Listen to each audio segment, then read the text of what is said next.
Kalian sadar nggak, ayah itu sebenarnya udah mulai menua, tapi nggak ada yang tahu. Ayah seringkali merasa sedih, tapi nggak ada tempat buat cerita. Kalau ayah lagi susah, dia cuma bisa telan semua sendiri, sembunyiin air mata, pura-pura kuat terus.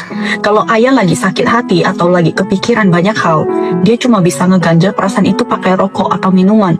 Bukan karena dia mau, tapi karena itu satu-satunya cara buat ngeredain diri. Semua orang dari kecil sampai besar selalu ngajarin ayah buat tanggung jawab. Tapi nggak ada yang ngajarin kita gimana caranya sayang dan peduli sama ayah kita sendiri. Dunia selalu minta ayah harus kuat, harus bisa, harus tahan banting. Tapi jarang banget ada yang mau ngerti apa yang sebenarnya ayah rasain di dalam hatinya. Padahal, meski dia minum sebanyak apapun, dia tetap tahu jalan pulang. Meski hatinya seberantakan apapun, besok pagi dia tetap bangun buat kerja. Kalian tahu apa aja yang ayah kalian udah lewatin. Di bahunya itu dia benar-benar ngangkat satu keluarga penuh. Dia berjuang habis-habisan buat rumah ini. Meskipun kadang harus berhutang, meskipun hatinya babak belur, susah dia tanggung sendiri. Senang seisi rumah ikut merasakan. Di depan kita ayah selalu kelihatan kuat, kayak nggak takut apapun. Tapi siapa yang benar-benar ngerti rasa capeknya? Semua orang terbiasa bersandar sama ayah. Tapi ayah, dia bersandar ke siapa?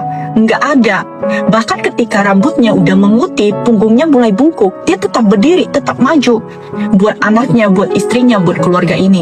Ayah nggak pernah berani bilang, aku udah hampir nggak kuat. Karena di belakangnya memang nggak ada siapa-siapa. Dulu aku juga suka mikir, kenapa ayah nggak bisa kaya? Kenapa hidup tetap susah?